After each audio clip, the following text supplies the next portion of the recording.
第一章洋食店の温かな日常。商店街のアーケードを抜けた先、角地に佇むキッチン佐藤。レンガ造りのその洋食店は、ランチタイムともなれば、近隣のサラリーマンや古くからの常連客で、いつも満席だった。いらっしゃいませ。店の2代目店長、佐藤誠の張りのある声が飛ぶ。御年34歳。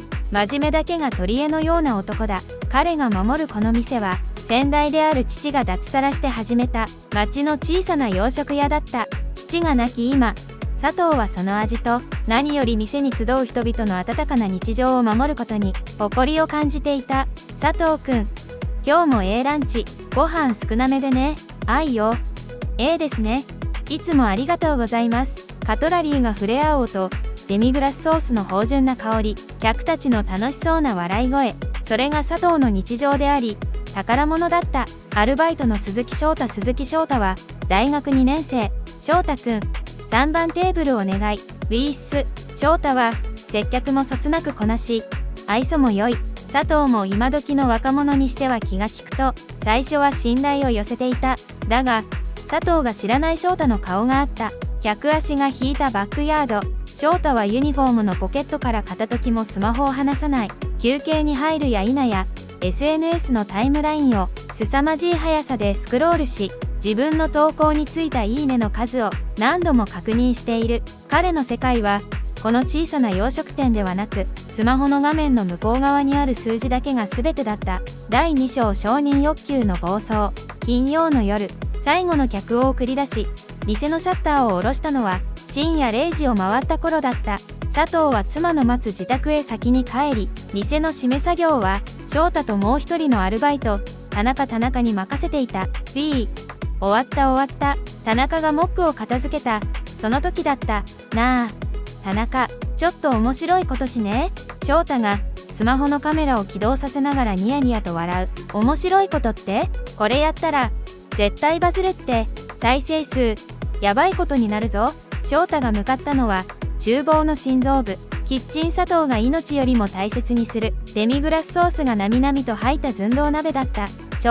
翔太、まさか、いいから取れって、音立てんなよ。翔太はにやりと笑うと、客に出すための清潔なお玉を寸胴鍋に突っ込み、褐色のソースをなみなみとすくった。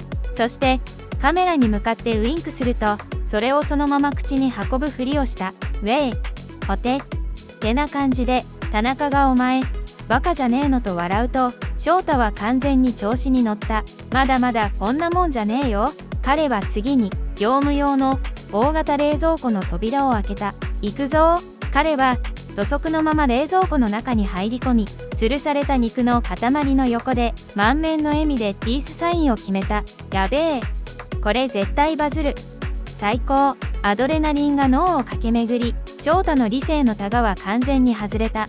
最後はこれだ。彼は廃棄予定だったキャベツやトマトの切れ端を床にばらまくと、それをダンスでも踊るかのように思い切り踏みつけた。食材が潰れるぐちゃりという不快な音が静かな厨房に響き渡る。完璧だ。翔太は撮影された動画を満足げに確認すると、手慣れた様子でテロップと BGM をつけた。そしてバイトテロ。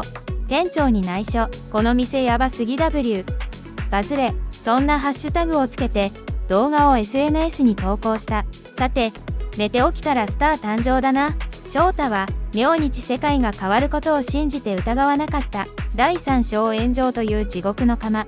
翌朝、土曜日の午前9時、佐藤はいつものように仕込みのために店にやってきた。シャッターを開け、厨房に入った瞬間、店の固定電話がけたたましく鳴り響いた。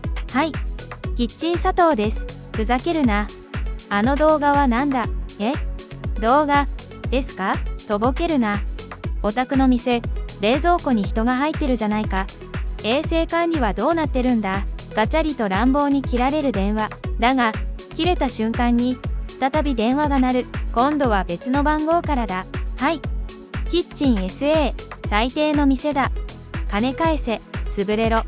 不衛生な店が、何が起きているのか全く理解できない佐藤は、震える手でスマホを取り出し、店名を検索した。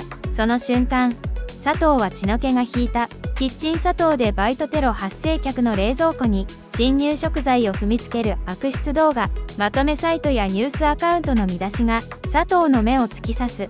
クリックするとそこには翔太が満面の笑みでピースサインをするあの厨房が映っていた。動画はすでに数十万回再生され拡散され続けている。そんな翔太くんがなんで店の名前、住所、電話番号は完全に特定されていた。 SNS には二度と行かない親父さんの代から通ったのに裏切られた保健所に通報したという怒りと失望のコメントが溢れ返っていた。店の Google マップの口コミは昨夜まで星4、5だった評価が星1のレビューで埋め尽くされ、見るも無残な状態になっていた。翔太が求めたバズは最悪の形で現実のものとなった。それは佐藤にとって地獄の釜が開いた瞬間だった。第4章孤立無縁の店長。炎上は現実の生活を容赦なく破壊し始めた。朝10時開店準備中にもかかわらず保健所から即座に連絡が入った。動画の件で通報が殺到しています。事実確認のため直ちに立ち入り検査を行います。営業は自粛してください。佐藤は店の入り口に本日都合により臨時休業いたしますと震える手で張り紙を出すしかなかった。シャッターを閉めた店内で鳴りやまないクレーム電話に対応しながら検査官の厳しい視線に耐える。冷蔵庫内の食材はすべて廃棄。店内全域の徹底的な清掃と消毒を命じます。営業再開はこちらの許可が下りてからです。まさに孤立無縁だった。先代である父の代から20年以上勤めてくれていたパートの女性は泣きながら佐藤に電話をかけてきた。店長ごめんなさい。うちの子が学校でバイトテロの家っていじめられ始めたの。もう続けられないわ。そんなすみません。俺の管理不足で。佐藤は謝ることしかできなかった。佐藤は事態の張本人である翔太に何度も電話をかけた。おかけになった電話は電波の届かない場所に繋がらない。翔太は自分の投稿が炎上したことを察知するとあっさりとアカウントに鍵をかけ佐藤からの着信を拒否し音信不通になっていた。佐藤は一人シャッターを閉め切った薄暗い店内で途方に暮れていた。父が人生を捧げた店、自分が守ると誓った場所、それがたった一本のほんの数十秒の動画によって取り返しのつかない形で汚されてしまった。廃棄するためにゴミ袋に詰め込まれる食材を前に佐藤はただ立ち尽くすことしかできなかった。第5章悪びれない加害者と火に油を注ぐ親。炎上から3日後、店の清掃と消毒作業に追われる佐藤のもとへ一本の電話が入った。翔太の父親鈴木健一からだった。ああ、店長さん、うちのバカ息子が迷惑かけちゃったみたいでね。今からそっち行くから。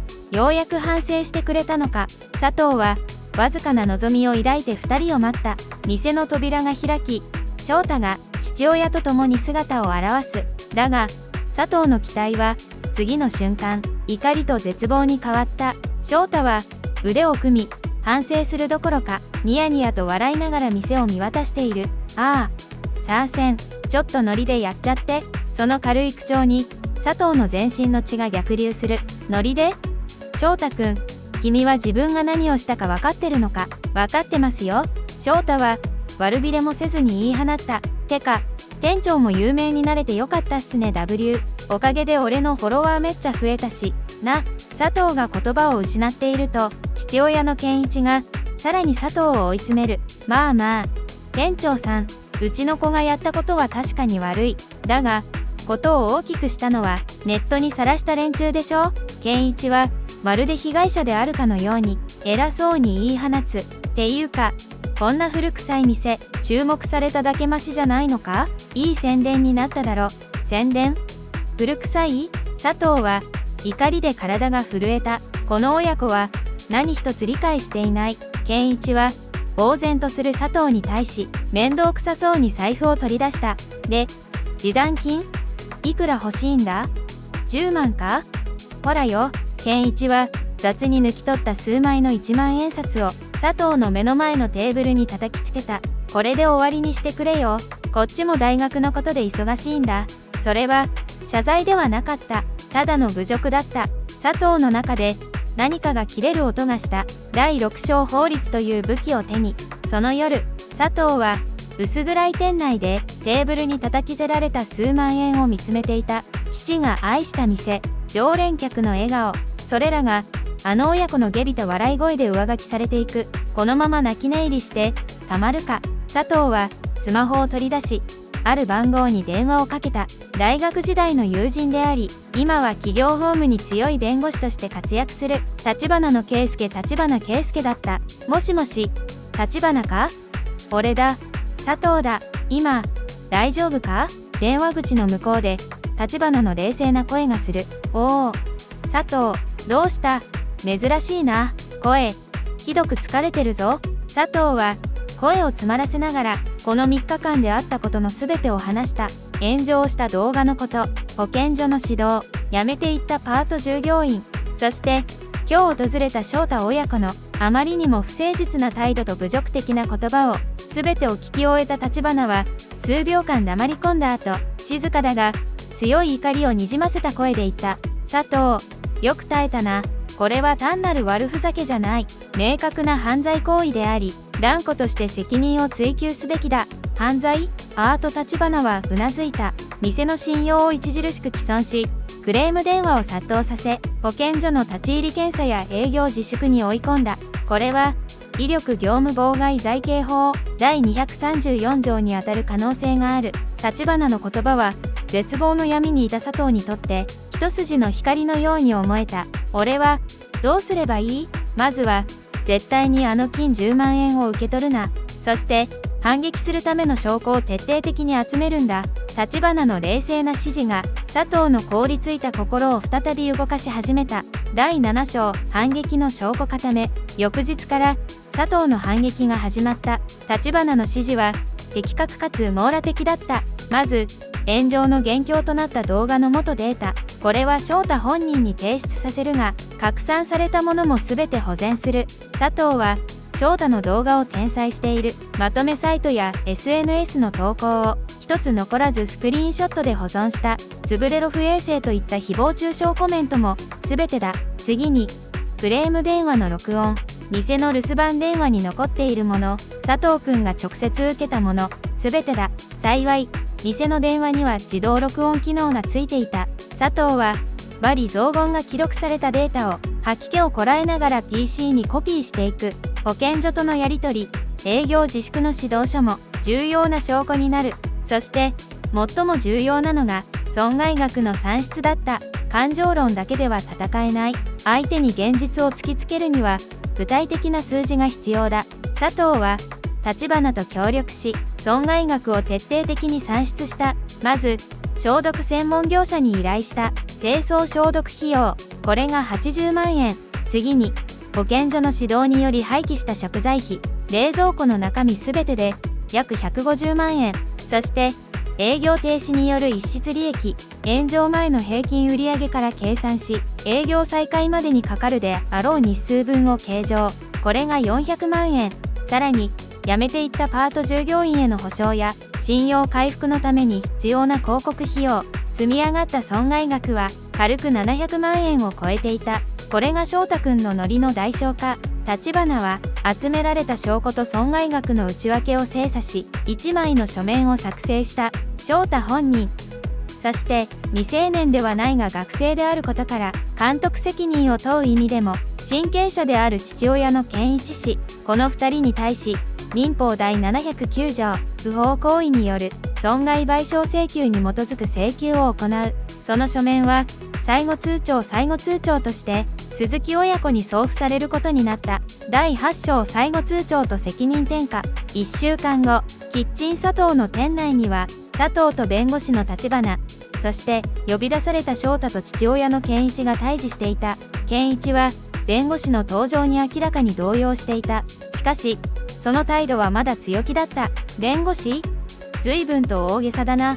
佐藤くん、あの10万じゃ足りなかったってことか？立花は健一の挑発には乗らず冷静に口を開いた。鈴木健一さん、鈴木翔太さん、本日はお呼び立てして恐縮です。私は佐藤誠さんの代理人弁護士立花と申します。立花は分厚い証拠ファイルの束をテーブルに置いた。単刀直入に申し上げます。翔太さんの今回の行為は、店の業務を著しく妨害したものであり、威力業務妨害罪にあたる可能性が極めて高いと考えております。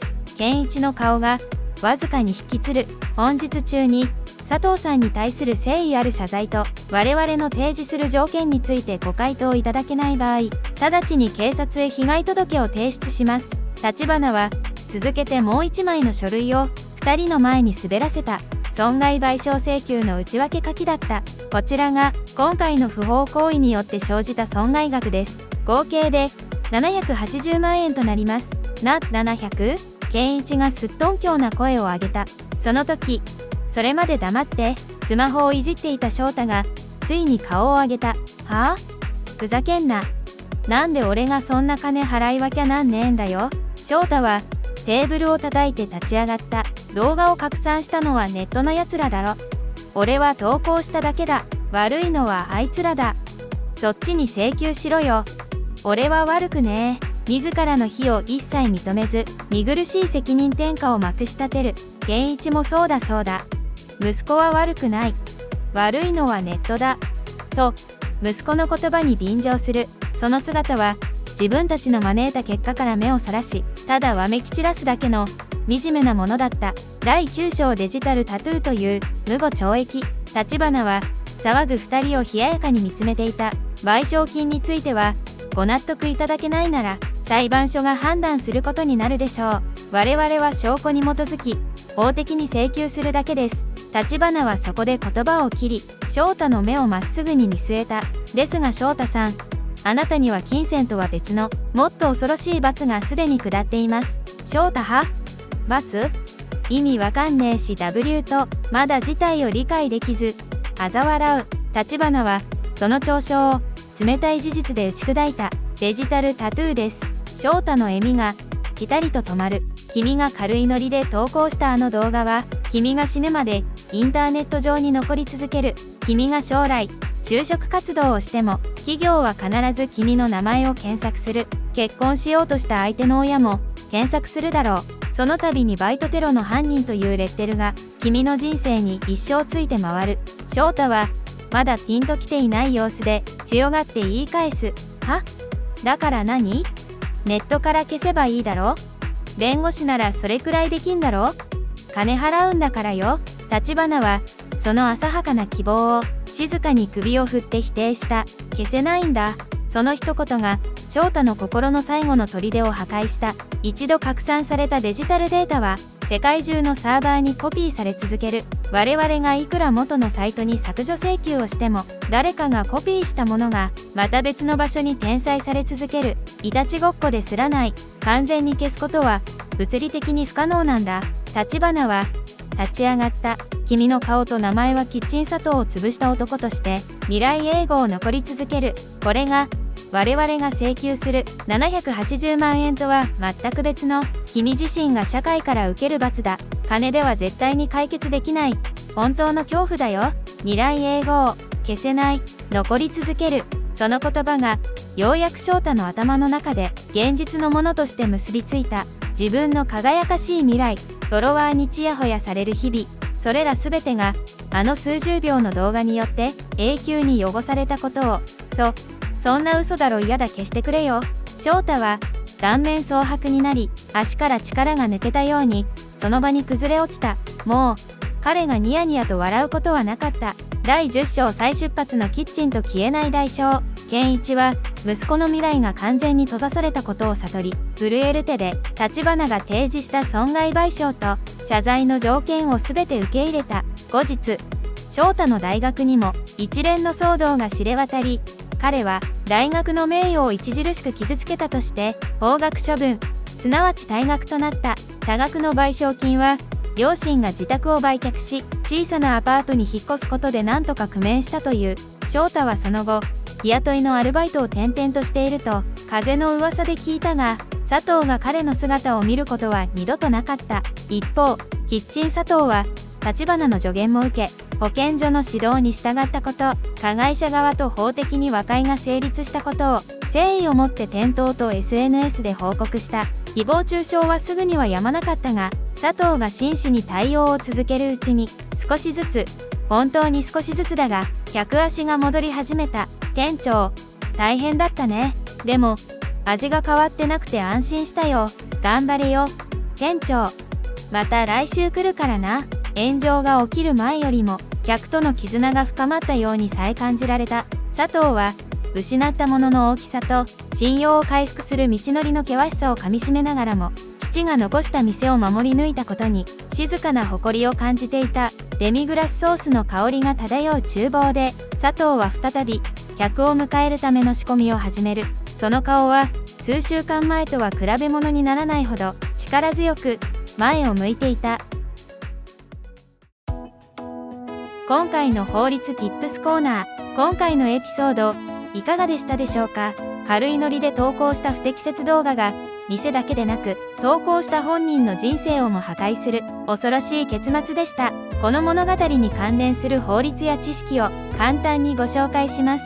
1、威力業務妨害罪刑法第234条。今回のケースのように、大声で騒いだり、悪ふざけの動画をネットに投稿したりして、お店の信用を傷つけ、クレーム対応や清掃などで通常の営業をできなくさせる行為は、威力を用いて人の業務を妨害したとして、威力業務妨害罪にあたる可能性があります。2、損害賠償請求民法第709条。お店側は、不法行為によって受けた損害の賠償を請求できます。これには、清掃消毒費用、廃棄した食材費、休業したことによる逸失利益、さらには傷ついたブランドイメージの回復費用慰謝料なども含まれる可能性があります。未成年者であっても、親が監督責任者として賠償義務を負うことが一般的です。3、デジタルタトゥーの恐ろしさ。法律ではありませんが、今回の最大のポイントです。一度インターネット上に拡散した画像や動画、個人情報はタトゥー入れ墨のように完全に消すことが非常に困難です。今回の翔太のように、将来の就職、結婚、人間関係など、人生のあらゆる場面で、その消えない過去が障害となる危険性があります。これくらい大丈夫だろうという軽い気持ちが、取り返しのつかない未来につながります。SNS の利用は、常に責任が伴うことを忘れてはいけません。本動画はフィクションであり、専門的な法的助言ではありません。実際のトラブルについては、必ず弁護士等の専門家や国民生活センター消費者ホットライン188などの公的機関にご相談ください。この動画が気に入ってもらえたら、ぜひ高評価とチャンネル登録をお願いします。これからもスカッとしながら法律を味方につけるエピソードをお届けします。